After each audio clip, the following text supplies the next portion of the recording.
What up, y'all, man? A guy hit me on IG in my inbox on my direct message, and he asked me, "What do these teardrops stand for, and do they mean that I killed somebody?" And he asked me, "What did I go to prison for?" I'm pretty sure I think I told the prison story, but if I didn't, I get to that. But to get to the teardrops, they mean something. I didn't kill nobody, and I didn't get these teardrops to look tough or nothing. My grandma passed in 2010, but before she passed, she used to always tell me and shit because she was staying with us all the way up to 2007. Then she moved back to Alabama, and then I used to be going months without talking to her. And then when I talked to her, she'd be like, "Boy, why the hell you ain't been calling me?" And then she'd be like, "Now when I die, don't fucking cry at my funeral." And then she used to say that all the time and shit. And I used to be like, "Grandma, why you always saying that?" She was like, "Oh, don't cry at my funeral. I don't want nobody crying at my funeral. I want everybody to remember how they remember me. Blah blah blah." So I was like, I used to ask my mama that. My mama was like, "I don't know, boy. She probably just talking." But I feel like my grandma knew that she was finna die and shit. But this is how the devil worked at that time for me, man.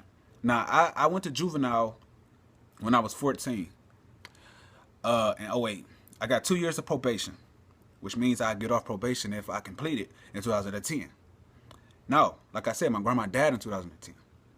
So June 4th, I'm in the trap house with me and my bros and my cousin and shit.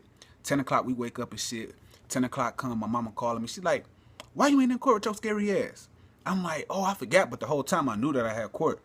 And my mama was like, "Well, it's all good. Your lawyer, your judge said that you offer papers now.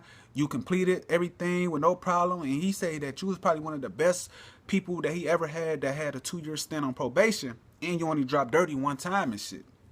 And I was like, cool. I was happy as hell. I'm telling everybody, like, hell, we finna get high as fuck. We finna be getting high, boy. We finna be in this bit.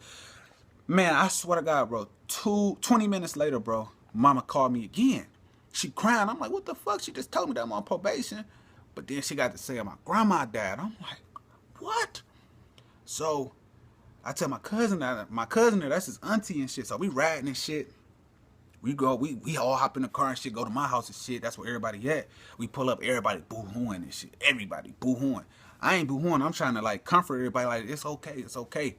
So this what these teardrops come from, man. That's what the teardrops come from. It come from, although I didn't cry, it still hurts me inside, and you could see the pain that I went through. So these teardrops stand for that. It don't stand for nothing that I killed anybody. Hell, fuck no.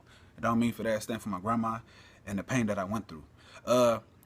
When I went to prison in 2011, June 21st, and it was a hot summer day, cool day, and I would have never thought in a million years that that day I'd be going to prison. I woke up, hot summer day, woke up. It was hot as shit outside. It was hot as fuck, and I stayed on Moraine and Lane.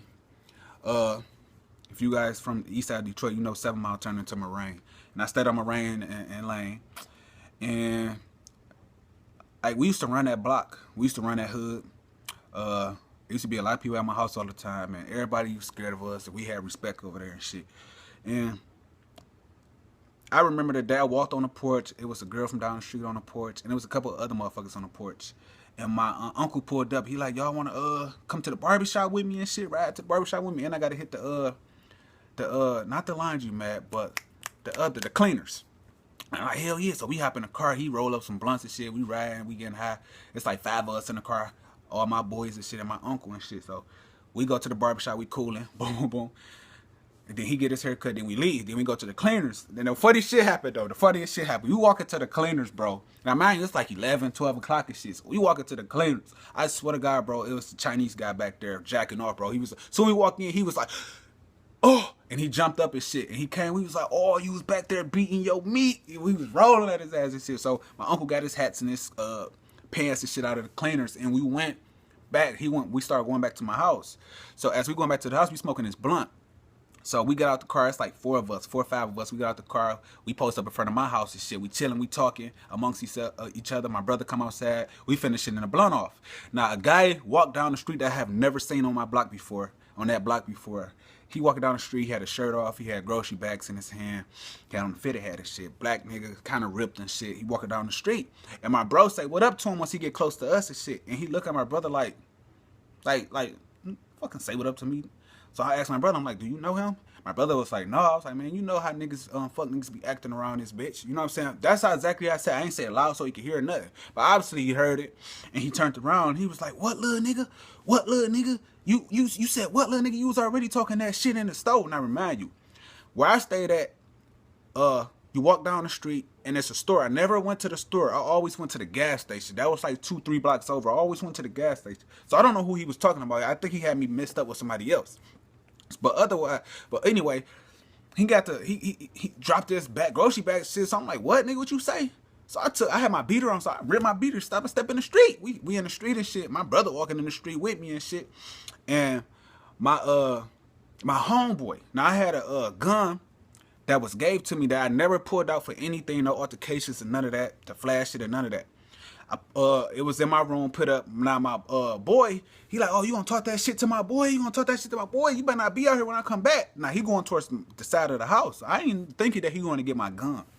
And so a dog on the phone like, you going to get a gun? So the whole time we thinking that he calling somebody, some niggas to come back. But the whole time he on the phone with the police. But by the time my boy got out of the house, he was already down the street and he's finna make a turn. He looked back when my boy came out like, yeah, but he was all the way down the street. Like that block is long as fuck.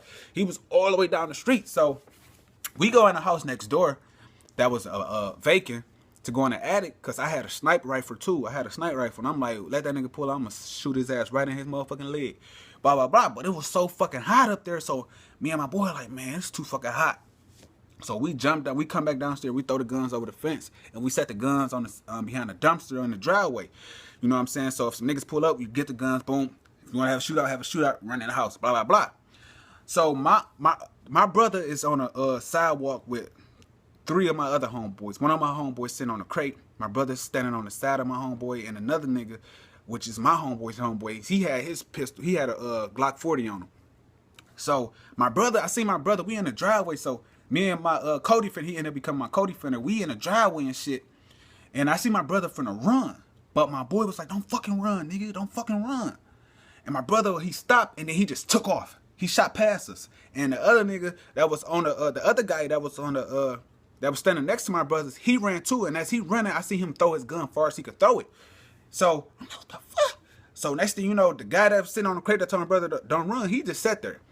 Next thing you know, I just see a black narc car almost smack my porch. I'm like, oh, that's the police. So me and my co-defender, which is my homeboy, we standing there, we froze. They run right past us to get to chasing my brother and them. So I run. Meanwhile, the guns are still on the side of the dumpster and shit. We like, oh shit, the guns over there. So I run in the house. When I run in the house, I drop my phone. I see my mama lift up. My mama lift up. She's like, what's going on? I went to the front door. I seen that with no cops in a car, so I runs. Now, mind you, the whole block is packed. So as I'm running, I'm thinking the whole time to hide. I'm not thinking to get away because I could have got away. But I'm thinking to hide. So as I'm running, I hear a lady like, don't run now. Y'all out here with all these guns and stuff. Don't run now, all these kids. I'm like, shut up, bitch. So I run to somebody's backyard and shit. And I'm looking to get away. I'm looking to hide instead of get away. And by the time I think to jump over the fucking brown big-ass fence, I hear a fucking call, get out now before I taser your ass. And the first thing I said to him, I said, yep, I know I'm caught. I'm high as shit. I know I'm going to juvenile. So I get in the car and shit. I'm like, so, is juvenile the same how it was 4 years ago? He's like, how old is you, player? I'm like, I'm 17. He like, you going to the county? You a big boy now. And I'm like, huh? I'm like, huh? I'm going to the county? So I had to instantly, like, spit on my big boy pants and shit. And I went to jail and shit. And although they didn't find no gun on me, they found the guns in the house because my homeboy ended up grabbing the guns, running in the house, locking himself in the bathroom. They found the guns in the house. Although I could have went to trial and shit, I didn't want to take that. So I just took the 2-year plea deal that they gave us. And I actually did like 20-some months in prison because I did like 3 in the county, and they counted that. They ran that together and shit. I already did 3 in the county, so I had to do like 21 months in prison and shit. And I didn't want to go to trial because I knew they was going to try to turn him against me, and they was going to try to turn me against him, and I ain't no fucking snitch. So we just took a plea deal, we copped out, and we did our time and shit. So that's how that happened and shit.